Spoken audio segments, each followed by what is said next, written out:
છે કે જોડિયા ગામે એક નાની 7 વર્ષની બાળા એ પોતાના પિતાશ્રી સાથે વાડીએ ખેતરે ગયેલી અને ખેતરે તેમના વાડીની ઓરડી પાસે મોબાઈલ દ્વારા ગેમ્સ ને બધું રમતી હતી।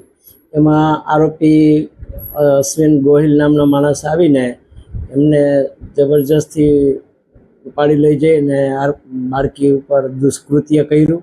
આ મેટર ખૂબ જ ગંભીર પ્રકારની અને કોન્ટેસ્ટેડ બાબત હોય પોલીસે માત્ર 5 જ દિવસમાં આની પૂરી તપાસ કરી ચાર્જશીટ કોર્ટમાં ફાઇલ કર્યું। અમે 29 જેટલા દસ્તાવેજી પુરાવા અને 10 જેટલા સાક્ષી સાહેબોના નિવેદનો સંબંધ પરની જુબાનીઓ ધ્યાને લઈ હાઈકોર્ટ સુપ્રીમ કોર્ટના ચુકાદાઓ અને લેટેસ્ટ જે સુપ્રીમ કોર્ટની ગાઈડલાઇન્સ છે એ મુજબ આરોપીને ગંભીર પ્રકારની સજા એટલે કે લાઈફ ટાઈમ આજીવન કેદની સજા અને 25,000 રૂપિયાનો દંડ ફરવામાં આવ્યો છે અને ભોગ બનનાર બાળાને 4 લાખ રૂપિયા કમ્પેન્સેશન ચૂકવવામાં આવ્યું છે।